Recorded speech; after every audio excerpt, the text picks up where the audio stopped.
नमस्कार, मैं मंजू यादव और आप देख रहे हैं इंडिया टाइम 24 न्यूज। आज हम बात करेंगे हमारे अपने पालम की। जी हाँ, पालम, जिसे आज हम दुनिया के सबसे व्यस्त हवाई अड्डों में से एक और दिल्ली के एक घने आवासीय क्षेत्र के रूप में जानते हैं। इसका इतिहास कोई साधारण कहानी नहीं है। यह कहानी है 7 सदियों के उतार चढ़ाव की, दिल्ली की सल्तनत के सिमटने की और आधुनिक भारत के आसमान छूने के सपनों की। पालम का अस्तित्व दिल्ली के 7 राजधानियों के बसने और उजड़ने के साथ जुड़ा हुआ है। मध्यकाल में पालम एक समृद्ध कृषि प्रधान गांव था, लेकिन इस गांव को इतिहास की किताबों में अमर कर दिया एक प्रसिद्ध फारसी कहावत ने। सल्तनत ए शाह आलम, आज दिल्ली ता पालम। यह जुमला 18वीं शताब्दी के मुगल बादशाह शाह आलम द्वितीय के समय मशहूर हुआ था। इसका अर्थ था कि कभी पूरी दुनिया और भारत पर राज करने वाले मुगलों का साम्राज्य अब इतना सिमट चुका है कि वह केवल दिल्ली, लाल किला से लेकर पालम गांव तक ही सीमित रह गया। यह कहावत पालम को दिल्ली की पश्चिमी सीमा के रूप में स्थापित करती है। उस समय पालम एक रणनीतिक स्थान था और राजस्थान और गुजरात में आने वाले व्यापारियों के लिए दिल्ली का प्रवेश द्वार था। यहाँ के किसान मेहनती थे और यहाँ की धरती उपजाऊ थी।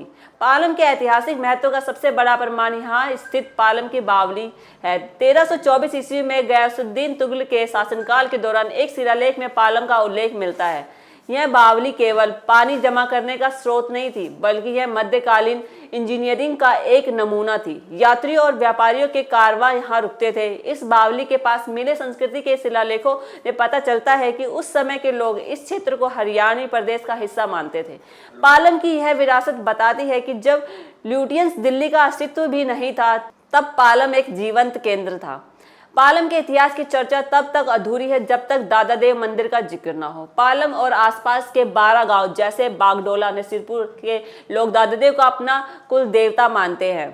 पौराणिक कथाओं के अनुसार दादा देव टोकासा गोत्र के पूर्वज राजस्थान से यहाँ आए थे। आज यह मंदिर पालम की सांस्कृतिक पहचान है। सदियों से यहाँ के ग्रामीण किसी भी शुभ कार्य से पहले दादा देव का आशीर्वाद लेते आए हैं। यह मंदिर इस बात का प्रतीक है कि आधुनिकीकरण के बावजूद पालम ने अपनी ग्रामीण जड़ों को, संस्कारों को जीवित रखा है। पालम के आधुनिक इतिहास का सबसे बड़ा मोड़ 1930 के दशक में आया। उस समय दिल्ली का मुख्य विमानतल सफदरगंज एयरफील्ड था, लेकिन दूसरे विश्व युद्ध की आहट और बड़े जहाजों की जरूरत ने ब्रिटिश सरकार को एक बड़े मैदान की तलाश करने का मजबूर कर दिया।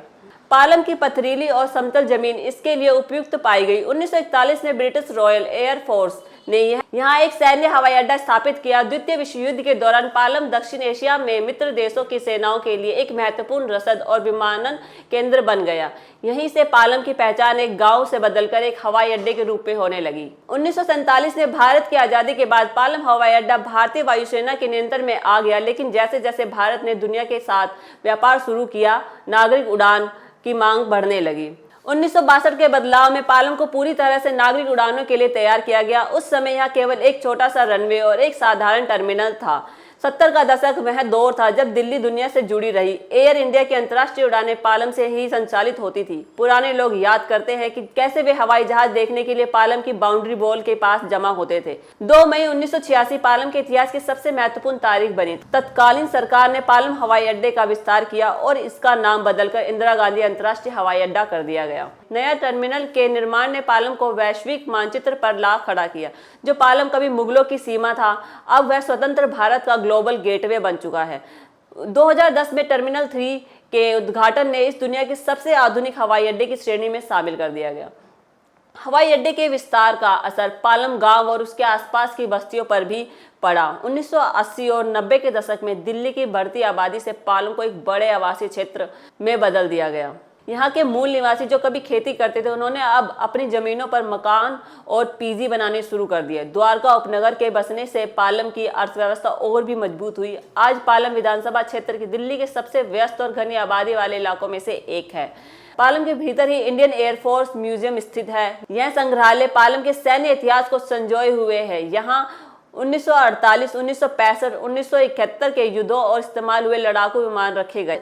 यह जगह युवाओं को याद दिलाती है कि पालम केवल उड़ानों का केंद्र नहीं, बल्कि भारत की शौर्य गाथाओं का साक्षी भी है।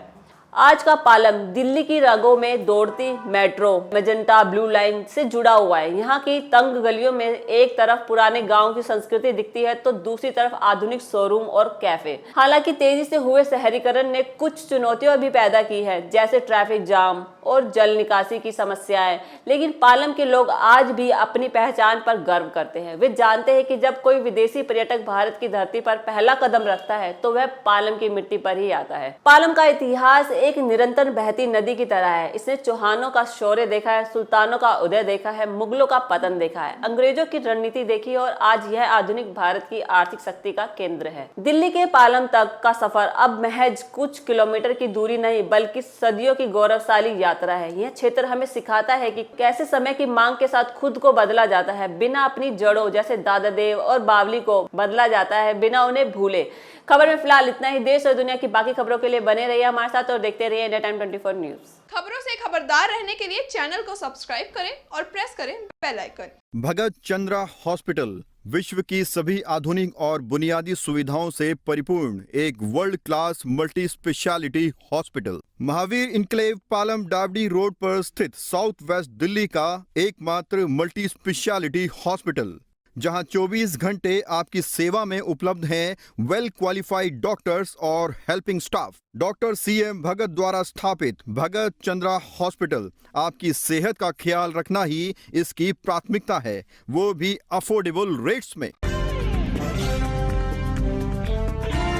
आज मैं आपसे कुछ कहना चाहता हूं। इंडिया टाइम 24 न्यूज 7 वर्षों से आपके मुद्दों पर बात कर रहा है, आपके गली मोहल्ले चौक चौराहे की खबर दिखा रहा है। आप जानते हैं कि आज के वक्त में पत्रकारिता करना कितना मुश्किल काम है, फिर भी हम लगातार आपकी आवाज बुलंद कर रहे हैं। ऐसे में आपको भी चैनल का साथ देना चाहिए। अगर आपको लगता है कि हमारी पत्रकारिता सही है तो आप YouTube पर इंडिया टाइम 24 न्यूज को तुरंत सब्सक्राइब कर लीजिए। यदि आप मुझे Facebook, Instagram या Twitter पर देख रहे हैं तो तुरंत फॉलो का बटन दबाकर हमें सपोर्ट कीजिए। हमारा आपसे वादा है आगे भी इसी तरह आपके समक्ष निष्पक्ष, सटीक और बेबाक पत्रकारिता करते रहेंगे।